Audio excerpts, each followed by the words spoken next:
Hey YouTube, I'm the Tall Nerd. Welcome back once again. And today I want to talk about something special. Really, something that I've wanted to talk about from the very first video that I did.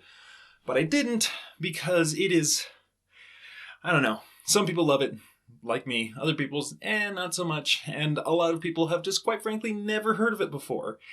And you see, the reason why I want to talk about it is because I want to reference it all the time.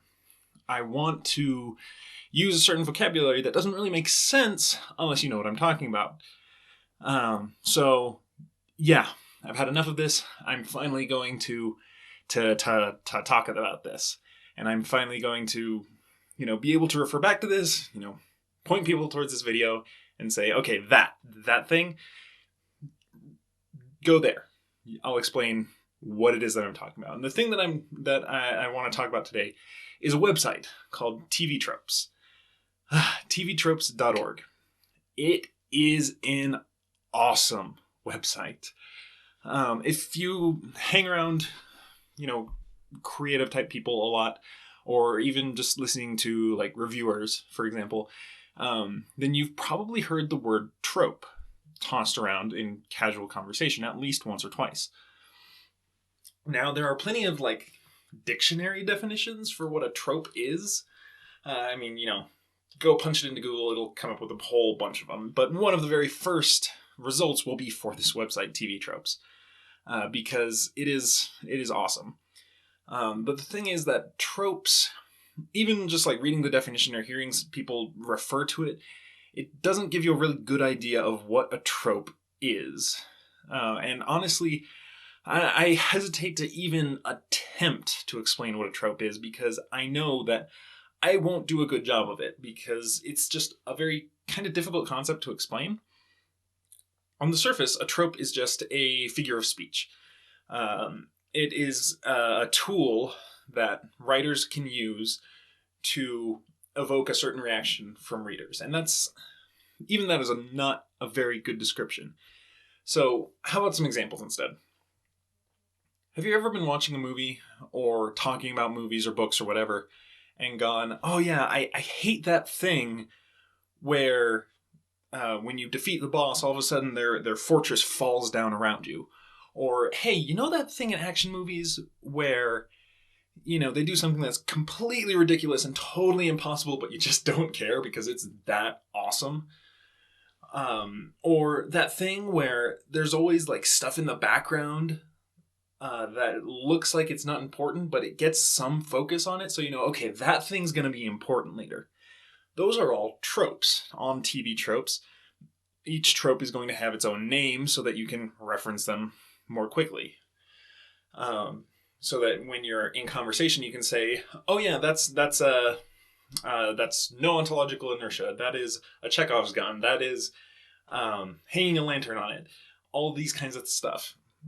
So that if you're acquainted with a bunch of tropes, then you can sort of use it as a shorthand for, oh yeah, this is that thing.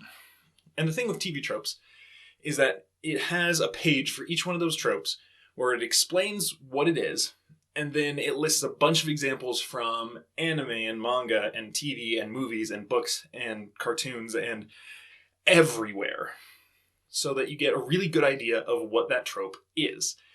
Also, most books, movies, TV shows, and etc., have their own pages where it just lists the tropes that are present. And now this is a wiki page. This is all just people have added stuff over time. And as new movies and new books, all that stuff comes out, new pages are constantly getting added. And there's more than just tropes. There's a lot more to it, but I'm just going to stick to the basics right now. And now that might sound kind of dry and boring, but it really isn't, mostly because it's not trying to be very technical and it's not trying to be very, I don't know what the word is. It's not trying to be dry. It's trying to be interesting and impressive to you. So the language is a lot more informal. It's a lot more fun to read. And here's the thing. There are two general reactions that I've seen from people who go to TV Tropes. Either one, it's like, oh, okay, that's kind of interesting, but, not really get into it.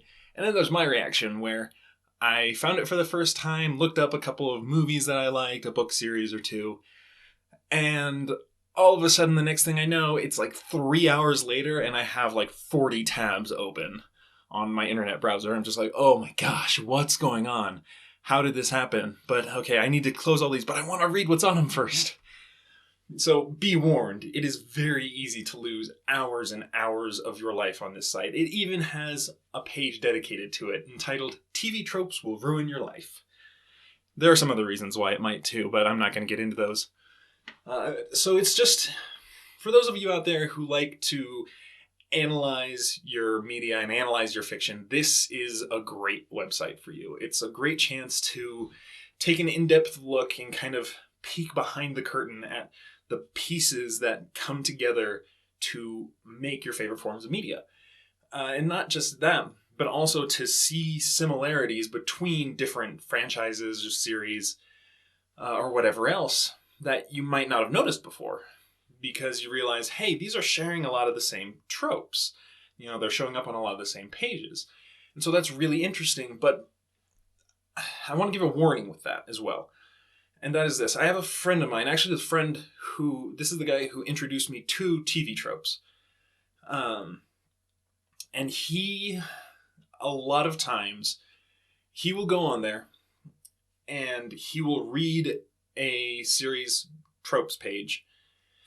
And based on that page, he will make a decision as to whether or not he wants to read it or watch it. And I don't like that. Personally, this is a very personal, if you don't agree with me, that's just fine on this one.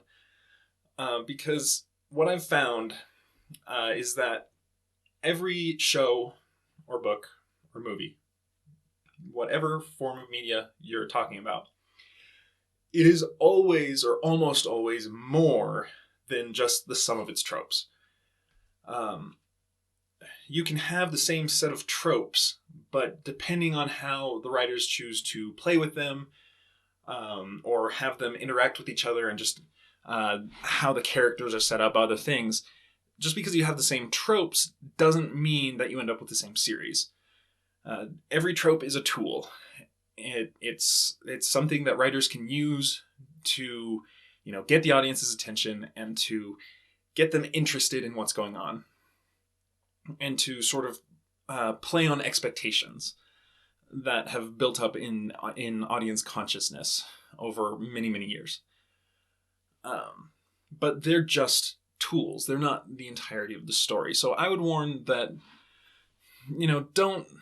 don't go here trying to find recommendations for movies. Maybe you'll find some, maybe you won't. I don't know. But for me, I generally try to avoid reading a series tropes page until I've seen it or read it. Because for me, it's a really interesting way to look back and now I've experienced this series. Now let me mentally go back through and sort of pick it apart in my head to try to understand not just what's good and what's bad about it, but also how did those things work? Why did those things come together the way that they did? And it's really interesting, especially if you're interested in storytelling, because it gives you a great notion of, okay, these are the things that, this is how this writer used these tropes. This is how this writer used these other tropes. This is how they put these together and how they interact. So it's a great way to just get a more in-depth knowledge into fiction, really. That's all there is to it. So yeah, that's TV Tropes. I will put a link to it in the description because it's an awesome website. But hey, I have warned you that you might lose a few hours there if you check it out. But it's a cool place, and if it sounds at all interesting to you, leave a comment, leave a like, subscribe. But hey, before doing all that, let me give you a quick spotlight. So there are a lot of fantasy books out there, a lot of different concepts and a lot of different ideas. But here's one that maybe you've heard of and maybe you haven't. A bunch of thieves get together. They're very skilled in each of their respective fields. They come together and they decide that they want to overthrow the corrupt government that they live under. And how? Well, they're not an army. They're not soldiers. They're thieves. So what do? They decide that they're going to rob the king silly and use his own money to bribe his armies away from him and use those armies to overthrow him. And they can use magic. That is the basic idea behind Mistborn by Brandon Sanderson. This book is awesome. First of all, if you haven't heard of Brandon Sanderson, fix that. He's an amazing author who just, oh man. Every book he puts out is really interesting and really cool, and the big thing that he's really known for is that he comes up with really imaginative magic systems. Like in Mistborn, it's all based on and works around metal. Different kinds of metal. I'm not going to go into it more than that because there are so many details that I could bring up, and it would take up too much time. But Mistborn especially, I think it was the first book of his that I read, and it blew me away, made me a lifetime fan of his. It's awesome, really good stuff.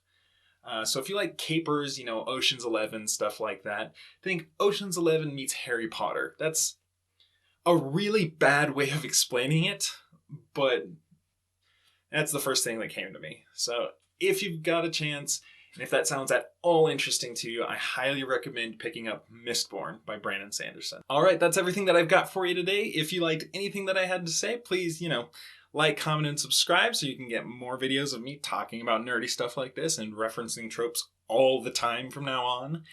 But hey, even if you don't, until next time, have a great day.